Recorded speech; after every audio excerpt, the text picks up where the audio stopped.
In the mental health field, too often, we've made it seem as if it's just in your head. Just in your head. The landlord can hijack the rent by 20%. That impacts people's mental health. We can't have a profit-driven mental health care system if we want our people to be connected and healthy. Welcome back, everybody, to It's Not Just in Your Head. I didn't tell you this over the phone earlier, Harriet, but I have had some COVID symptoms that might just be in my head. My girlfriend's housemate lost her sense of smell after having a whole bunch of respiratory symptoms over the week, then started wearing a mask. And then my girlfriend was like, oh crap, what if she's positive? So we both got tested, and I've been like hardcore isolating in my room and only wearing a mask out in the house with my housemates. It's an almost funny segue to our conversation about dating, because you know, I've been with my girlfriend for almost a year, and we can't really do our dating thing because we live in separate houses. We can't see each other, you know, and that's like what everybody's experiencing, is like, especially in the singles and the dating world, like you can't physically interact with people. Although some people are breaking the rules, which I think is a terrible idea personally, but I also understand where it's coming from. Yeah. So I got tested. She already got her test results back. She's negative. So I hope that means I'm probably, you are too. I'm pretty sure. I feel okay. Yeah, it's also, I don't know what it's like in Santa Barbara, but here the allergies are terrible. So they're pretty bad here too. Yeah. That may be allergy related if you feel, you know, if you can't smell things and you feel congested. That could well be allergies. Yeah, there's been some kind of cold thing going around too. It sucks, like, since we're still in the pandemic, you might just have like regular sniffles or like a cold that lasts a couple days, and you think that you have this like horrible death thing. Yeah. Yeah, I wish we recorded. So, dear listeners, I wish you could hear the 30-minute conversation by phone Harriet and I just had. That was like the coolest conversation we've ever had. Before we jump into it, also, everyone, we do have a Patreon now. So you can support us with a range of really small to really big monthly donations to help support the podcast and all the work we put into it. So there's the plug. It's patreon.com/it's not just in your head. No pressure. Just enthusiasm. Yes. Just enthusiasm. Lots of it.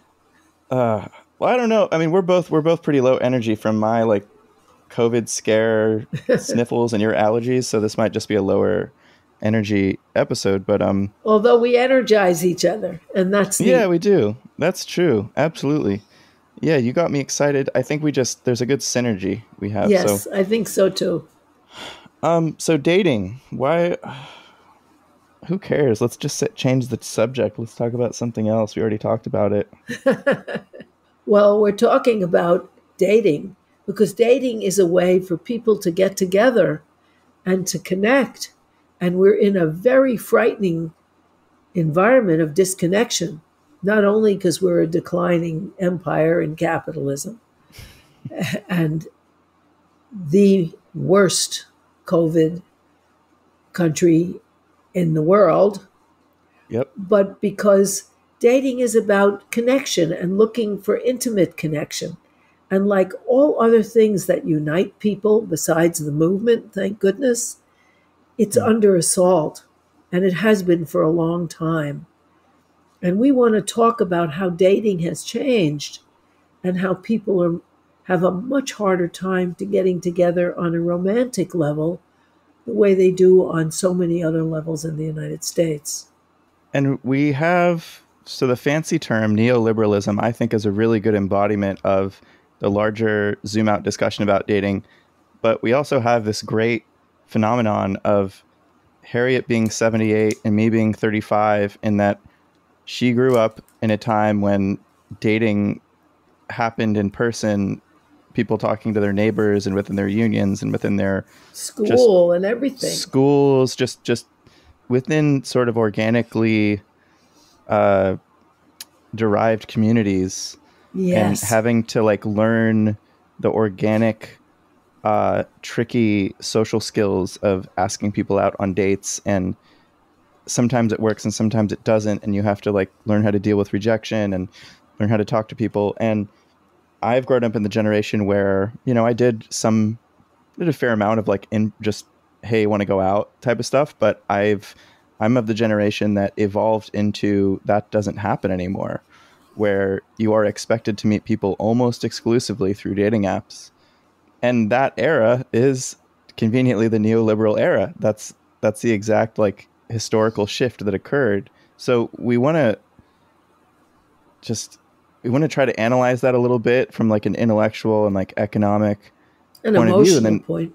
And emotional, but I think, then zoom back into like, why is it so hard? Why are so many people so lonely? Why does the dating app world seem so, I think most people you talk to would say like, this sucks. I hate the dating app thing. I think most people, it can be really humiliating as well. But why don't we get into, so what are those shifts that happened over the last half a century that went from people talked to each other to now they don't? They don't live in a place for a long time. Their jobs are not guaranteed to last a very long time. How did we end up, looking into screens to find love? Well, I think partly that's a phenomenon across the United States. As Robert Putnam wrote in, I think, 1990, there are fewer people involved in anything. Now, this was before Black Lives Matter, but there were fewer people involved in anything than were involved in bowling leagues alone in the 1970s. And then those studies were duplicated by Robert Altemeyer about every 5 or 10 years, a researcher and sociologist in Canada, and they were duplicated for the United States and Canada, and they found the same things, that people are more and more isolated. And Cacioppo, in his book on loneliness, talks about that. Because really, before the internet and before television took over people's whole sense of what entertainment is, people were very social. We got together, you went to the movies, you went to the beach and with a group of friends. There were other people on the beach with their group of friends. You went hiking, you talked to people, and people were not presented as a terrible danger to one another. That really started with the advent of the CIA dumping all those drugs in the Black community after the war in Vietnam. Because before that, in New York City, apartment buildings, big ones and small ones, people kept their doors open. In the tenements, they were always open. In my apartment where I lived with my parents, which was sort of a bourgeois apartment, as a little girl, we used to go and visit people, me and my sister, because people had their door open. And that was a very much more trusting society. We weren't ripping each other off as much. And a much more social society. That has changed. It's changed because people don't stay in the same place. They don't have the same job. We've converted from a manufacturing economy where there was a factory and people were in that place, the majority of working in that workplace, and then finding a partner there at work or at church or at leisure in some way or another, at a bowling league or basketball game or whatever, and then going out together and finding a partnership that was permanent, because people didn't used to get divorced with the same frequency, and having children and imagining a future. That was particularly true of white Americans, since white males in America at that time, really until the late 1970s, had wages that were called family wages because they could support a dependent wife and children. And Blacks were never accorded that. We were always a super racist nation. And neither were other people of color. But we also were an overwhelmingly white nation then, as we are now, not. By the 1950s, there will be more people under 5 years old who are people of color in the United States than there are white. But in those days, we were about between 80 and 90% white nation and a prosperous nation. We also, after World War II, we were the only intact economy, so that the United States was manufacturing and economic king of the world, and there was prosperity, and there were good salaries. So that those were the background of this more sociable, more settled, more predictable future. To clarify, when Harriet mentions it was like a way higher supermajority of white people, we're not like reminiscing on that to say like, oh, well, thank God it used to be so white and that's why things Good worked old well days. or something like that. Yeah, No. Absolutely not. It's more like the context. And I think this is where the sort of fascism, socialism split becomes really clear when you think about the arguments for why people talk about sort of the decline of the American empire and the American economy. Because right-wing people will say, well, yeah, look at all the sort of racial integration and the immigration. That must be why. But yes, we're here to say that, the particular form of capitalism we're living under that's typically called neoliberal capitalism, free market capitalism, there were very, very specific things that happened, not all at once. They kind of happened gradually, but, they were culminated kind of in the Reagan era, in the most extremely obvious form of kind of gutting the welfare state, privatizing everything, outsourcing jobs, establishing right-to-work laws, like general anti-union laws. And what that did across every sector of society, I mean, race, gender, like whoever you were, was that neoliberalism created this hyper-individualized society that we now, like my generation, millennials, don't know any other way. We don't realize that it wasn't always like this. So back in the day, when people had more social cohesion within neighborhoods, workplaces, churches, like Harriet said, bowling leagues or whatever, there were just more sort of social groupings that people belonged to. And whether or not that was across racial lines, I mean, that definitely should be talked about. No, we were a racist society all the way through. Right, absolutely. But I mean, I feel like there's potential, like back then, if you could have sort of like dug into the racism bit and then moved toward equality, that would have been a lot better than the class disparity became so extreme for everybody. It wasn't like just white people got sort of knocked down a few pegs. It was like everybody got knocked down a few pegs. Many pegs. Many pegs, and white people were then told, well, it's their fault. It's all these people of color's fault. But anyway, to me, the most interesting thing, bringing it back to dating, is the shifts in the economy over the last 50 years made it so much harder for people to even find opportunities to get to know each other over a longer period of time. Whereas now, with dating apps, you don't really know what you're going to get. Like, people are really good at making them seem a certain way.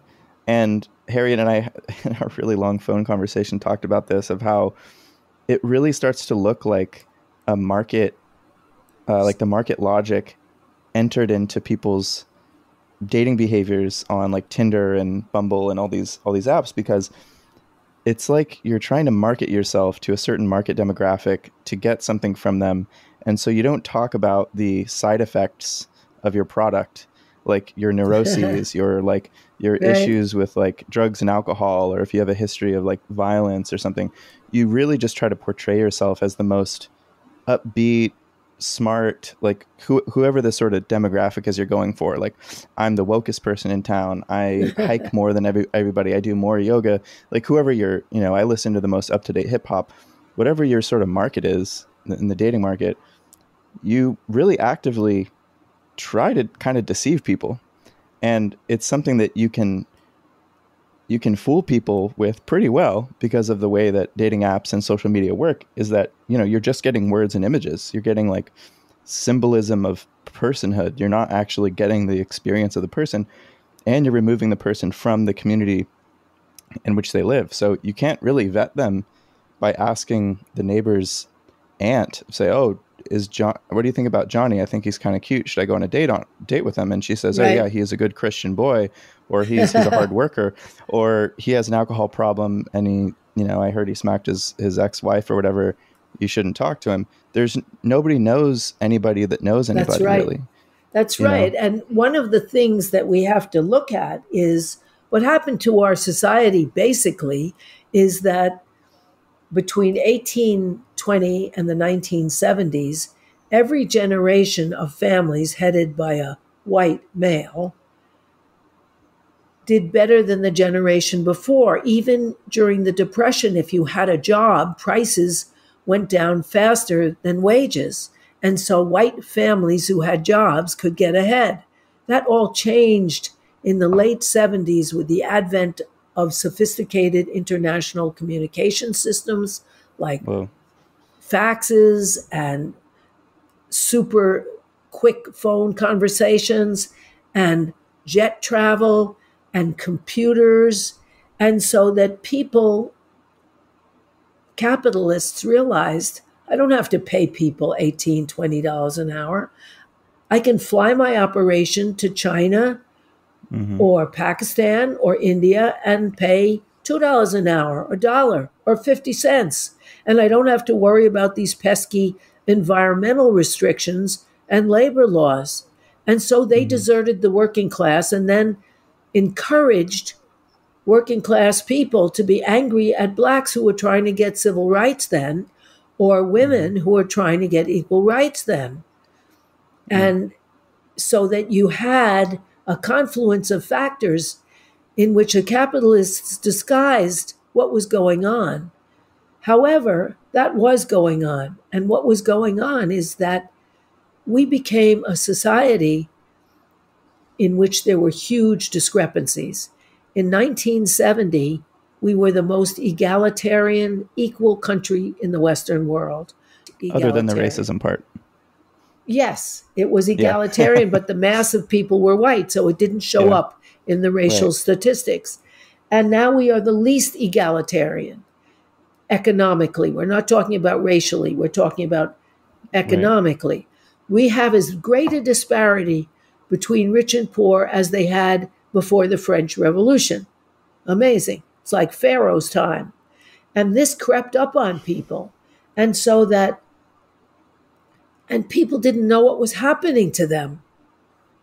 And they more and more retreated. Meanwhile, television was being pushed, sitting in front of their own TV set, being purchasers instead of participants.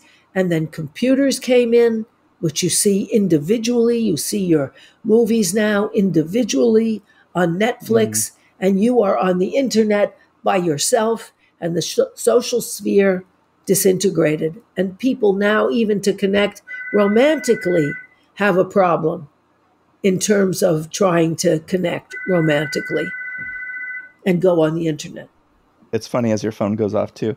The many ways that we have to connect through technology now.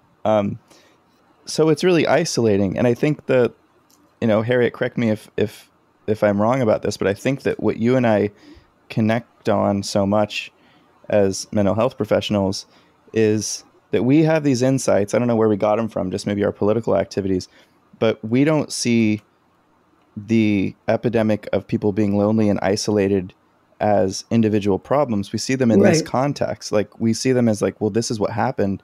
And this is still sort of the economic and sociocultural like thing we're swimming in. But that's right. And therapeutically, it can be really hard, honestly. You don't tell a client like, oh, well, it's neoliberalism, man. Like, get out there and fight the power. It doesn't help anybody feel any better.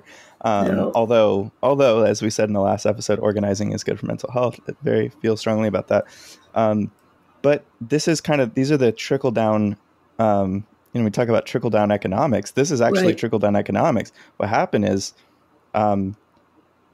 people don't even know how to connect with each other. People don't know how to date and find love. They know how to get on Tinder and put like the best like photo filter from their little micro camera on their device. They don't even know who made it, in what country, and what those people were paid or whatever. They take a selfie of themselves in a physical location that makes them look like they're outdoorsy, or they go to the hip hop club, like whatever the thing is in their in group that they want to sort of market to people. They use some kind of filter. They like, take the blemishes out of their face or whatever if they can.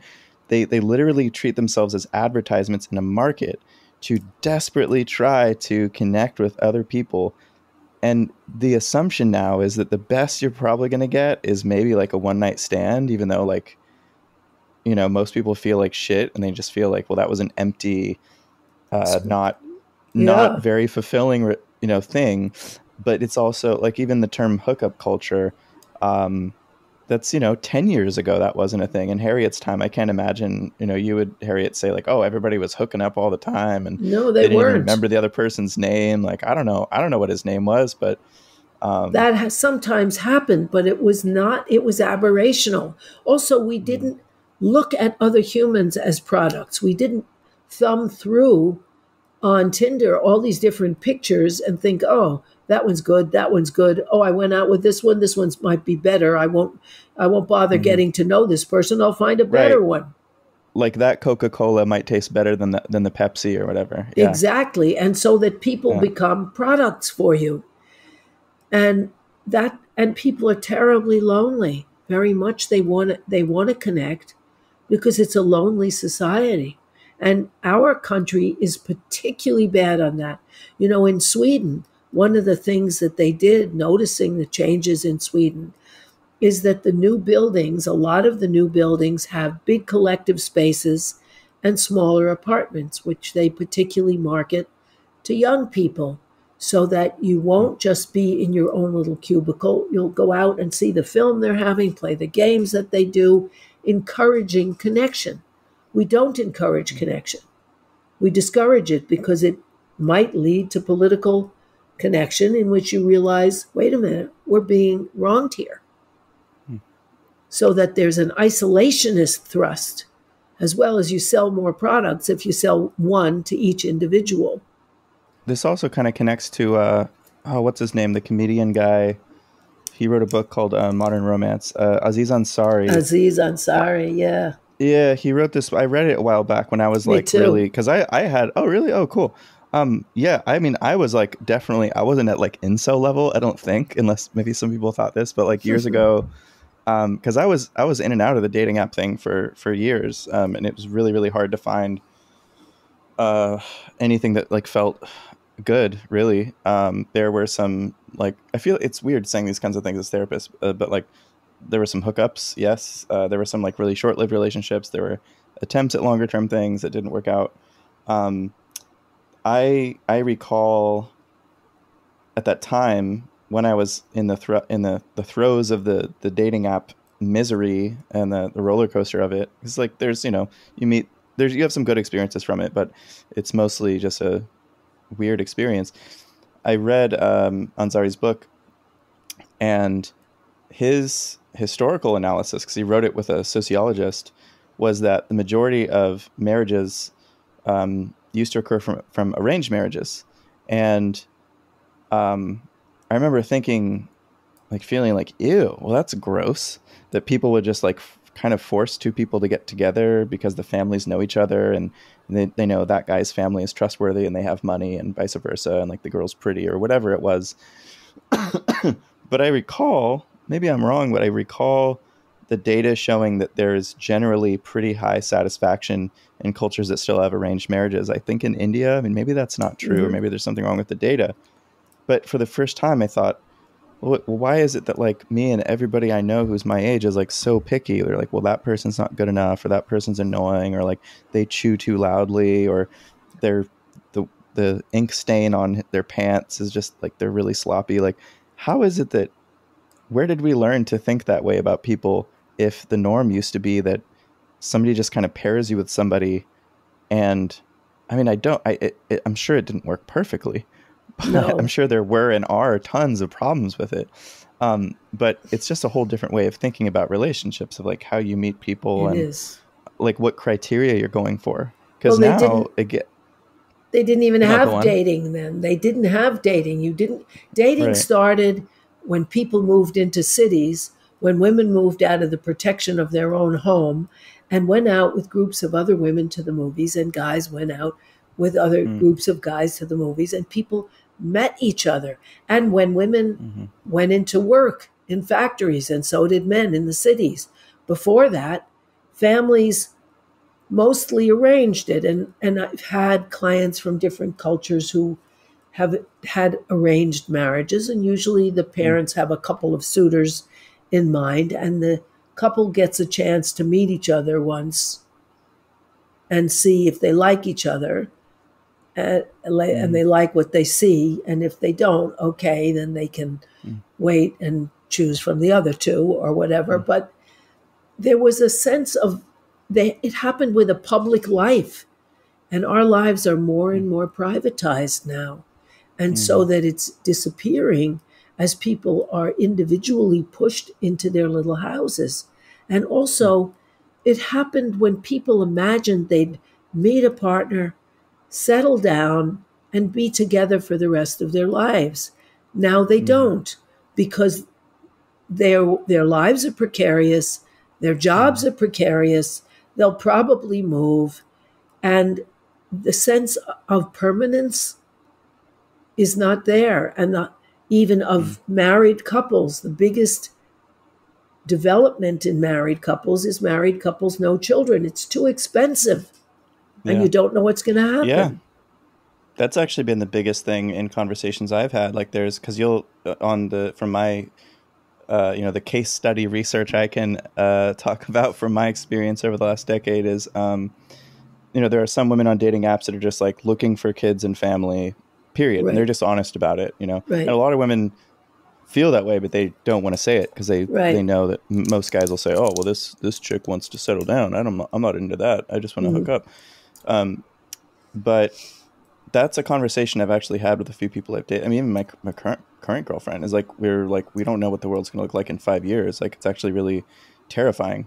Where like it's like I got a master's degree in clinical psychology, and now I'm a licensed marriage family therapist, and I still don't actually feel like that guarantees that I'm going to have steady employment over the next decade. Like, I actually don't know.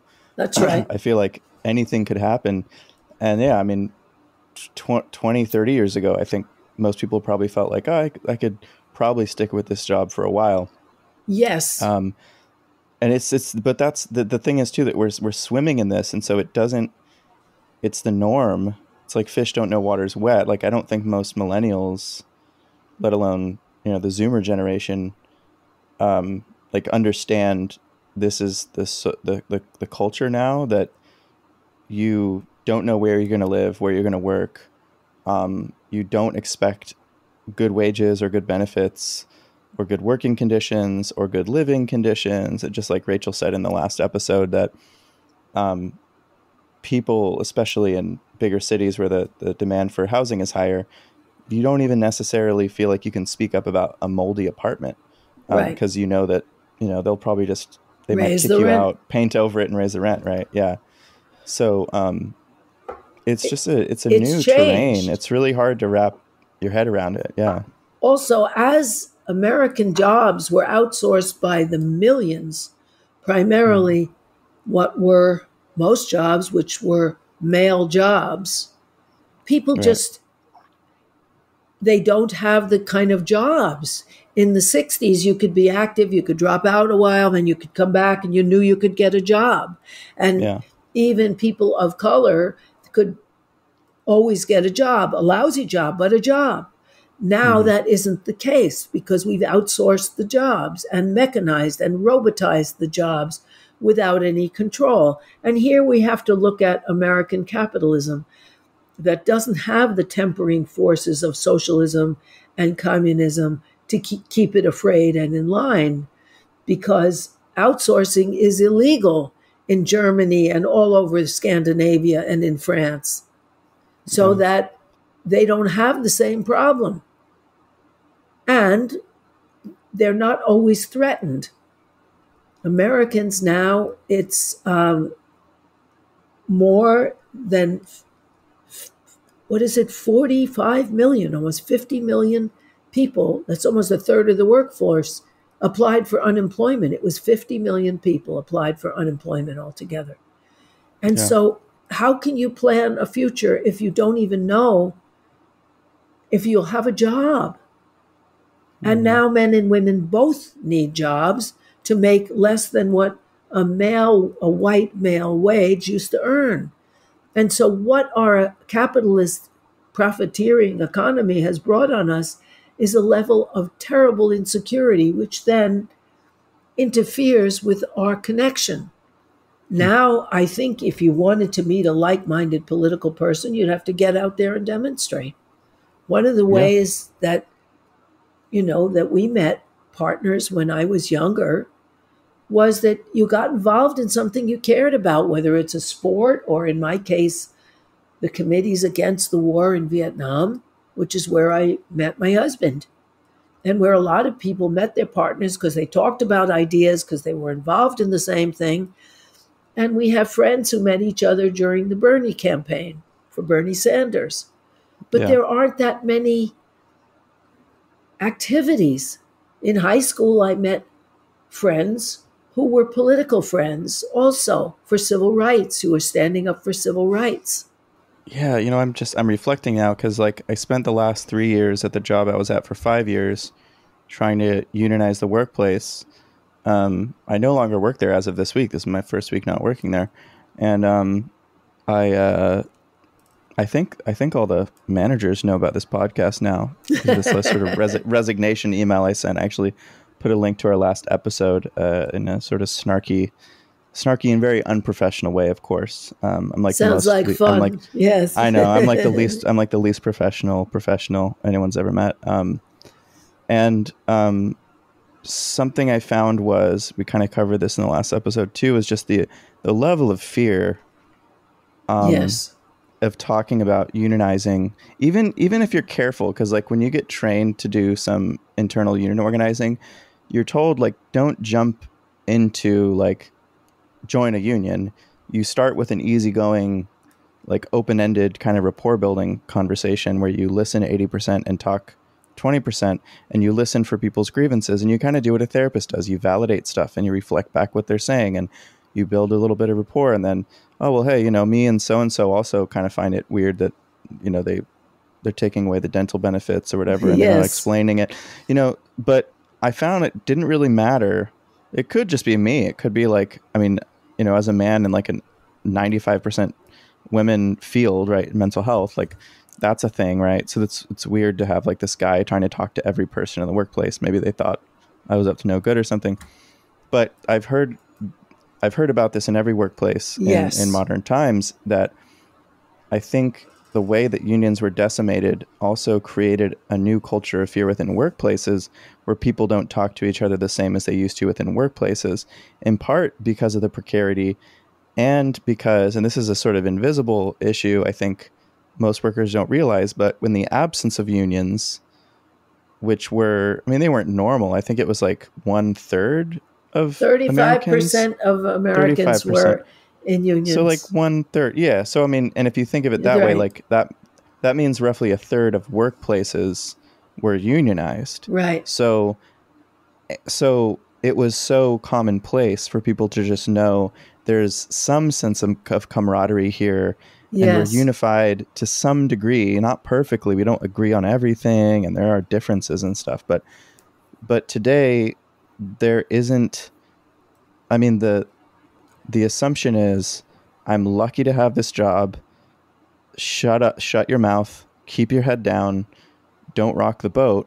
And if somebody seems like they're rocking the boat, try to stay clear of them and don't be associated with them. That was kind of the impression I got over time, and talking to others, that this is the kind of culture we're in now.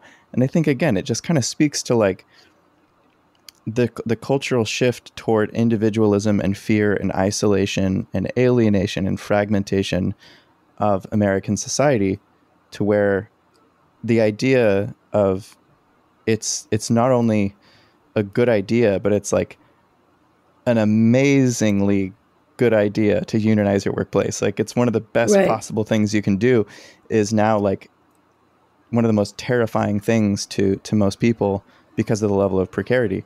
So bringing it back to dating, you know, I think it's also indicative of just how difficult it seems for people to just talk to each other. Yes. And with the goal of like, let's try to unify around something. We're so different from each other, and there's so much to fear from each other. And well, what if so-and-so says that, or what if we get in trouble or whatever? It doesn't seem like that was present in the same way. It wasn't, because people had job security. However, one of the things that's happening now, which is quite amazing, is that with the upsurge of Americans, black and white and brown and so on, saying, we've had a knee on our necks for the last 50 years, since the 70s. We're tired of it. None of us can breathe very well. And we will unify. And so unionizing in the tech sector is exploding. Yeah. Unionizing That's across exciting. because it's occurring to people, wait a minute. This party of I can make it if I really try by myself, that's over. If we're going to...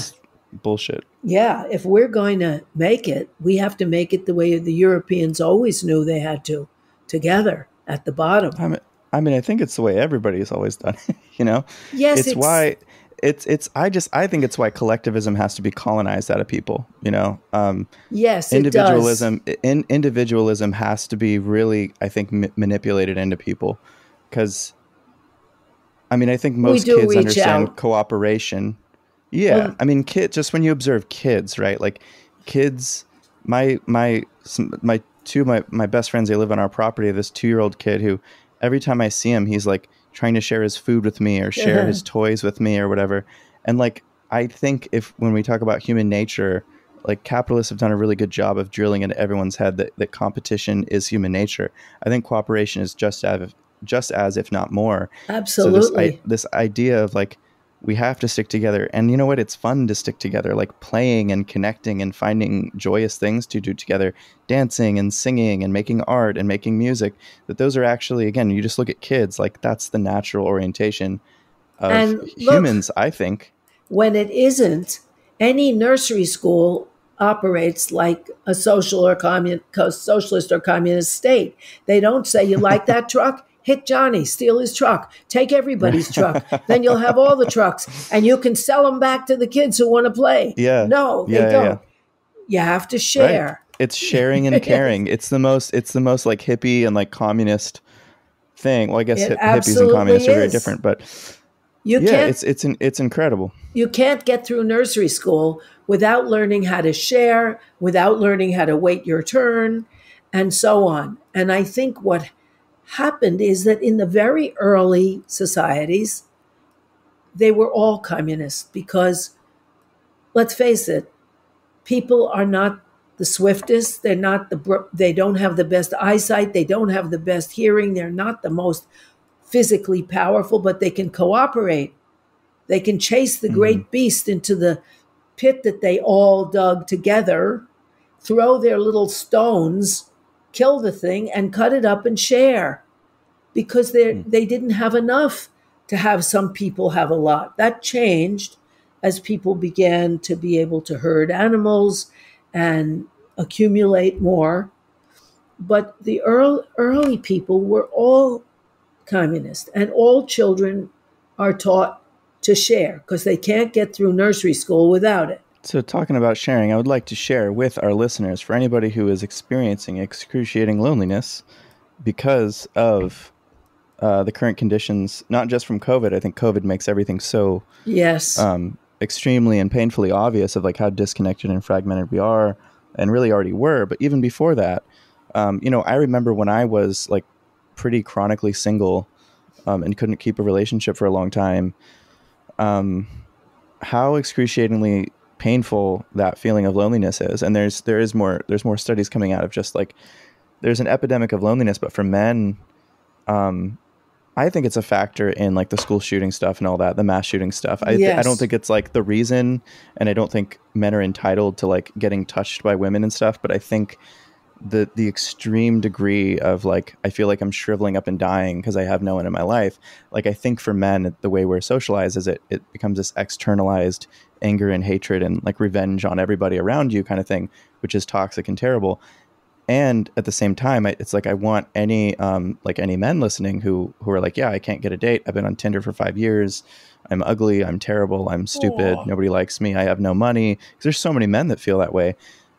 Everything Harriet and I are talking about, like try to. Here's my sort of message directly to you, bro, is that you may not get a date for another 5 years. That's something I kind of had to accept, and I think we need to start thinking about connectivity a lot differently and not just in the romantic and sexual realm, because I think the more that I started feeling connected, and I'm like addicted to this stuff. It's why I've been addicted to activism for like a decade, is that there's a sort of like, it's almost like a higher power thing. If you sort of believe there is something greater than all of us, individually, like beyond us, that can only be discovered through each other and through the things that we do together, through like common shared beliefs and struggles and actions.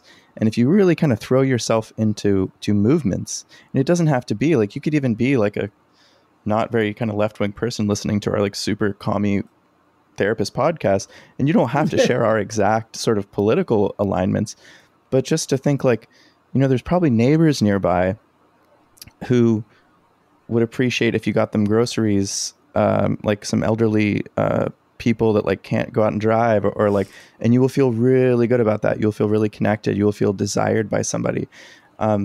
If there are like something outside of my house, we have a free library. I just took like it was like a bookshelf that somebody left out on the curb, and I converted it into, or it wasn't even a bookshelf. It was like a cabinet or something. But I put a bunch of books that I didn't want anymore, and then I wrote, take a book, leave a book. And now we have neighbors stopping at our house every day, and they'll talk to me on the porch. They'll talk to whoever is on the porch, and they're talking to each other. I mean, I think they should be more socially distant right now. But there are so many different ways to figure out little, even subversive, like ways to make connections with other people. So we have our neighborhoods, we have our workplaces, we have our Harriet's beliefs. Mentioned our beliefs that will connect us. You can find people online that will, do like, I mean, if you're into like Marxist reading groups or something, there's plenty of those going on right now. There's other things like that. I mean, there's you could probably get on Zoom calls with people who like to bake sourdough bread together or something like that. Right. And I just, it's not the same as like having sex. Like I will be honest about that. Like these things don't feel as good as sex, or just being like touched, like having someone hold your hand or give you a long hug or something like that. But I want to say they're almost as good. Like it just feels really good to be connected to people. It does. And, I did a study of those mass murderers for months. Yeah. And you told me about that. They're all people who don't have an ongoing, enriching relationship or who are alien and who don't have a regular connection and job with other people. Yeah. And I believe it. Many of them have just recently lost a relationship. And one of the reasons that all of them are men, and in this, is because men are emotionally deprived in our culture. They're not supposed to hold hands and talk and walk and, be deep friends and get emotional support and call each other just to let each other know how they're feeling. One of the reasons that women are not mass murderers is partly that the gun culture is a refuge for rageful men, but partly it's because we have access to relationships with children, to relationships with family, to relationships with friends that are emotional relationships. Men don't call each other up and say, oh, I had this painful experience and so on. They don't call each other up to share their personal feelings. And that's a huge privation. And their entry point is sex. Their entry point to intimacy is sex. And if they talk that way, it's only to a girlfriend or if they're gay to a boyfriend. And that's a terrible privation. You know, I thought I had like a pretty woke set of friends over the years, and I have actually found over the years that my male friends are, and that, no offense to, if you guys are listening, well, I'll just say it. You guys are like the least emotionally reliable people I've ever met. Sure. And that like, and I probably am too, to a certain degree. And I have a pretty abrasive, like, it's like I'm a therapist, but I'm like, when I'm not being a therapist, I feel like I'm kind of like a dick, like, to be honest, like I'm kind of like a guy, which is actually attractive for some people as a therapist. They're like, I want to talk to a guy or whatever. But like, I've found that like in terms of being able to like sort of hold emotional space, seem interested and curious, to want to connect in a way that's not just through like drinking or any activity. Just how are you doing? Is so hard. Like in the hardest times of my life. And I have mixed feelings about the concept and the conversation about emotional labor, which is like maybe a whole other discussion. But I understand why a lot of women have said in different kind of feminist spheres, like, men, get your shit together, because we can't all always be your on-call therapists or whatever. I get that because and once I started wrapping my head around that concept, I was like, well, I'll see if I can reach out to my guy friends more. And I just found like you can't, like they won't do it. You know, it's much harder. They don't accept the calls. They don't respond to the texts. If there's vulnerability coming from another man, no matter how sort of conscious they are, I think there's a fear of there's something embedded that's either there's something like homosexual happening. Yes. I'm afraid. I'm grossed out. And I'm talking about straight men, obviously. Yes. Although with gay men, I found like with gay friends, I think the other thing is like, if the dating pool is really small for gay men, I've had a couple gay guy friends who I think, maybe this is like narcissistic of me, but I began to think like, oh, well, maybe they were attracted to me and so they didn't want to get close. So there wasn't really that same level of vulnerability. Maybe it was something else. Maybe it's just because they discovered that I'm an abrasive person or something, and I turned them off. But in general, I think people in general tend to turn to women, because you guys as women have been socialized in that way. But yeah, I do think that, zooming back out to like the economy and then within dating, we need to figure something else out that gets men connected in a way that isn't dependent on sex with women, to find an entry point toward like emotional satisfaction, and that like they feel valuable and meaningful. That's right. And part of dating is that difference in what people are looking for, and a kind of reductionism into sexual hookups, which are often very lonely. And I think one of the things that's changed is that with the coronavirus, the dating sites like Craigslist are very different. Men are not looking for sex, discreet sex in the early afternoon. It's much more like looking for a COVID bae, really lonely. Yeah. And because their entryway to connection is sex, whereas women look to other women, and even married women have routinely looked to other women for their emotional support, because their husbands or lovers are not emotionally available. It's a very sad thing. And now with dating being so mechanized and so impersonal, it's really frightening. One thing though that I think, if you think this is crazy, let me know. But I think one thing that capitalism kind of recuperated over this whole period that we just discussed, the economic changes, is that the kind of feminism and the kind of identity politics that that's the liberal norm now, started to frame all of this as, well, it's because men are bad. Like men just need to figure out their shit. And like there's obviously some truth to that. I mean, I feel sometimes like with my guy friends, I'm just like, just deal with your fucking depression, like talk to somebody, see a therapist, work out your shit, and then let's talk, because I can't deal with this hot and cold shit from you guys, you know? And like that goes for me to, I think, just most like men at this point. It's like this pattern with all of us.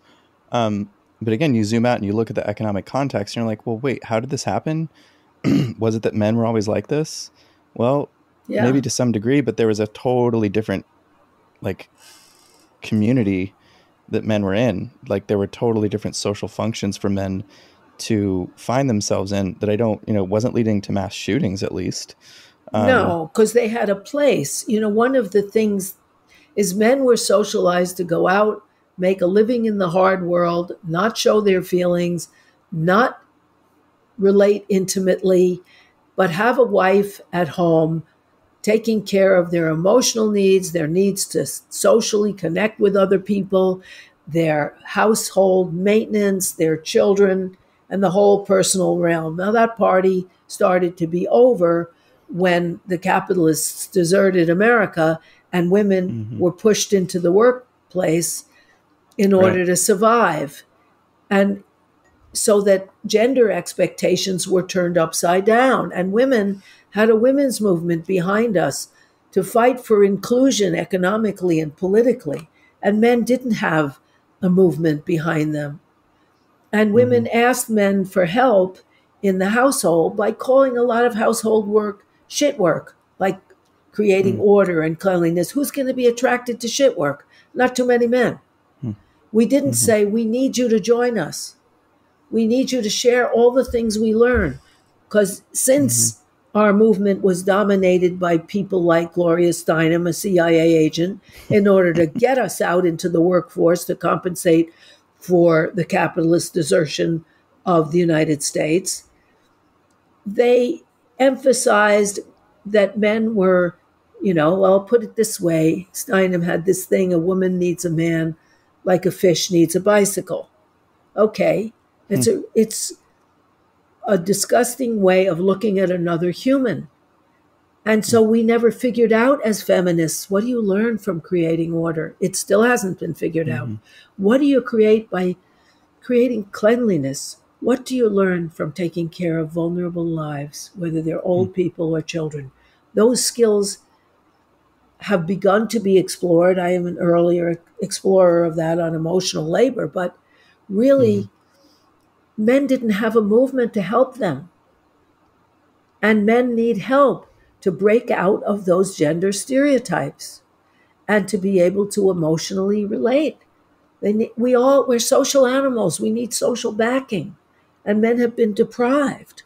I've wondered since the 2016 election, because so many interesting things happened back then with some stuff that was obviously misogynistic toward Hillary Clinton. And then there was the trope of the Bernie bro, which then, a lot of like women of color were coming out saying like, am I a Bernie bro? Or black women Bernie bros. But I do think, that the thing that we did see with like a lot of men, particularly white men, kind of coming out in droves, like really angry at the DNC, at like the tepid kind of liberalism that has just like not moved society in any direction that I think most people actually want it to go, really, right? Except for like bosses and like landlords and stuff of any identity. Was the sort of identitarian thing came out really hard, and then it tried to shift the conversation into a different direction. I started to wonder in retrospect, though, was it a good thing, and is it a good thing? Like maybe minus the toxic masculinity part, like for men, if men have found like, let's say socialism, like a highly politically engaged attempt to systemically improve human conditions, if that is like, could that be framed as a connective intervention to like solve the problem of loneliness and alienation and disconnection that also moves towards sort of a caring for others, maybe not in an emotional or interpersonal way, but a political and social way, of course. And also in order to create a movement together, you have to respect the whole people you're working with, their emotional lives, their intellectual lives. And there is there are wonderful things about traditional masculinity that were kind of lost. And one thing should have been celebrated, which is reliability and responsibility and protectiveness. Right. Hard work. And protectiveness of vulnerable people. Those are beautiful qualities, but there was no men's movement. And women were not helpful. I think they became demonized too. Like that's something I saw within the university culture when I was at UCSB. And I feel like this, we're having a moment now where people are stepping back and looking at the way that identity politics evolved into white people bad, men bad, cisgender people bad, straight people bad. Yeah. I think looking back, it's just like how the hell did that happen? Like that's not who does that connect to who? Like who does that really benefit? And I think because I think the other thing you're saying is those traits, like those traditional masculine traits, they're not biological. They're skills that can just be learned by people. That's right. Being protective, being dutiful or responsible or like productive, and not productive for the boss, for the capitalist class, being productive for the sake of like, we need more of these things. We need more of this stuff. We need more of these tasks to be completed within a socially connective context. Like those are, if those are masculine things, and I don't think they are, but I think, when you say traditional masculinity, those are the sort of socialized and then sort of, behaviors that were then considered sort of stereotypical. Right. But those are really valuable, just as you're saying, all the feminine things of nurturing and caring and all the emotional labor stuff as well. Is very valuable. I also have to say that with this identitarian thing, that is a direct intervention in the great Wurlitzer mission of the FBI and CIA to convert the women's liberation movement and the civil rights movement into identitarian movements, so that you have women against men, you have blacks against white, and it was to crush the potential class unity that would actually overthrow capitalism and replace it with a more compassionate system. As long as you get people fighting each other, instead of saying, okay, we are different people, we've had different levels of oppression, but we are one. And that is a most beautiful thing about the Black Lives Matter movement, because those people marching and putting their lives on the line are not just black by any means. They're black and white together, because they understand somewhere that capitalist oppression and class oppression are at least, if not more, powerful than gender oppression and race oppression. They're all right in there and have to be recognized. And that's why I think people are joining unions now in some areas, because they realize we have to get together, not have a union for blacks and a union for whites, each of which can be picked off.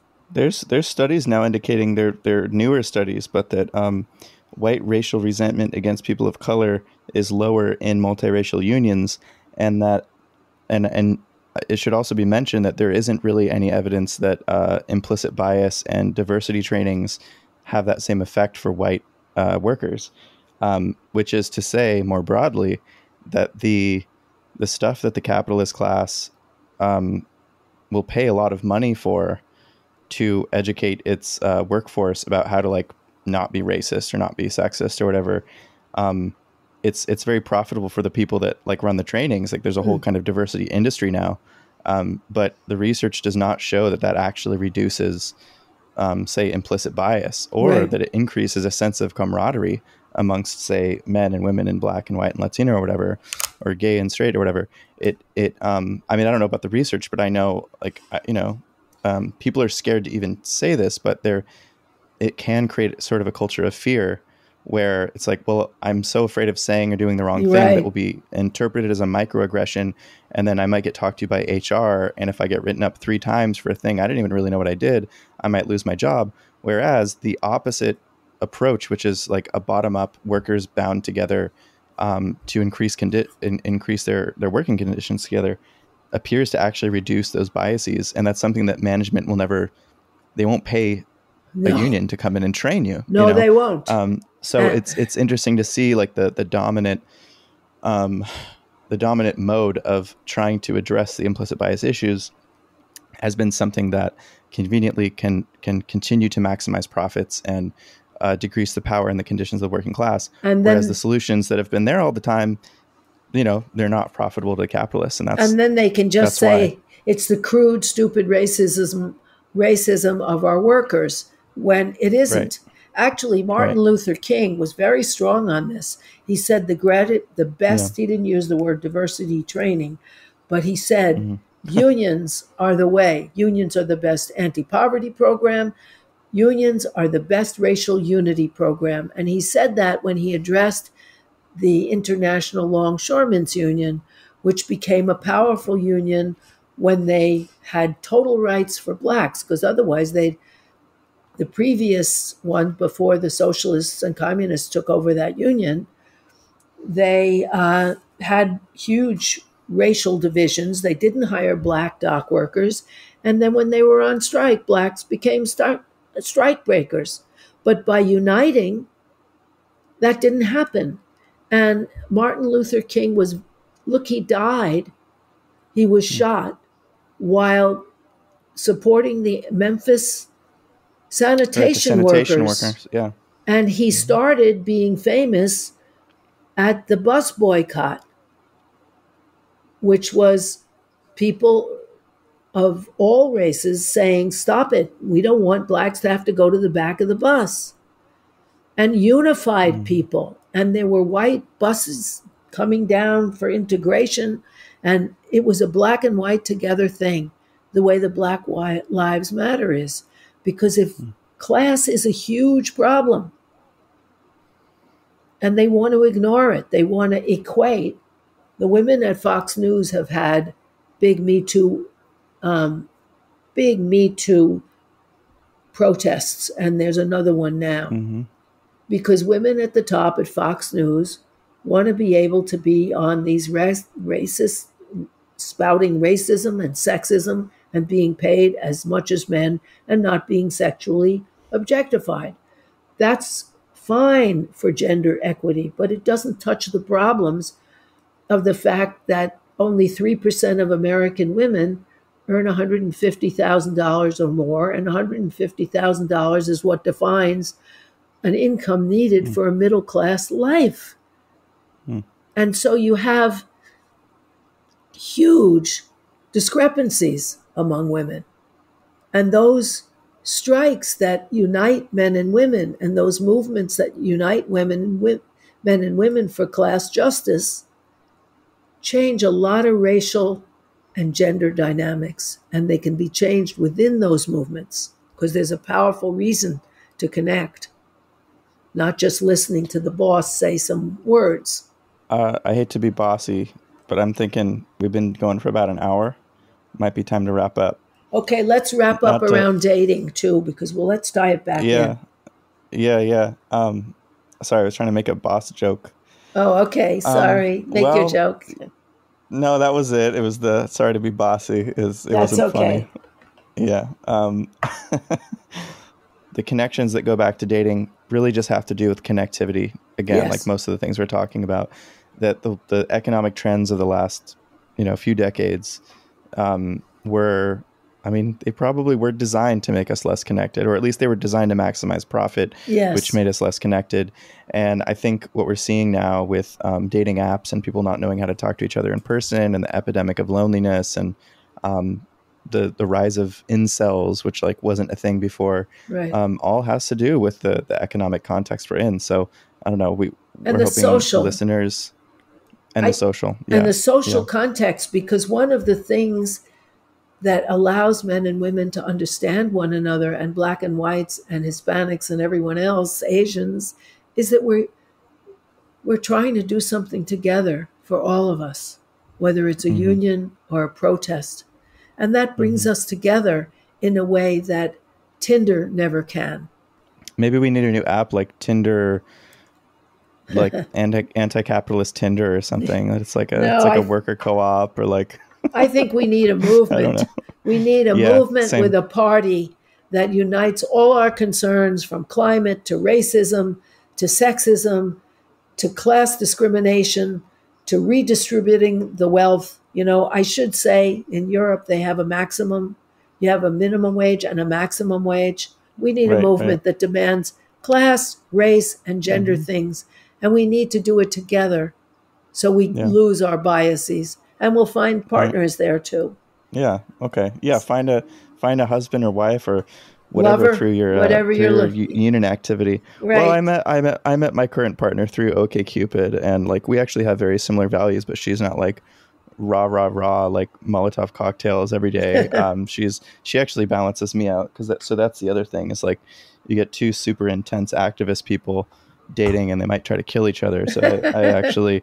So on the flip side, to be dialectical about it, you don't have to find people through the movement, but yeah, I think just connective social activities are I think would be a better way for people to start talking to each other. But again, we're part of this massive machine that we can't in our teeny tiny actions every day we can't really make a dent in. So I think we do have to think in terms of a movement that's broad enough to actually make a change in it. So, and it's coming. With that said, yes, and it is coming. There's more political activity than there have been for 50 years, and hopefully, as people connect around their values and things that are important to them, they won't need Tinder. Yeah, down with Tinder. Just delete your Tinder; it'll be fine. Yes. Just listen to podcasts. Yes. And connect. Well. So if anybody wants to contact us, our email is itsnotjustinyourhead.com. If you'd like to support us on Patreon, it's patreon.com/itsnotjustinyourhead. And bye-bye. See you next time. See you next time. Bye, everybody. Bye-bye.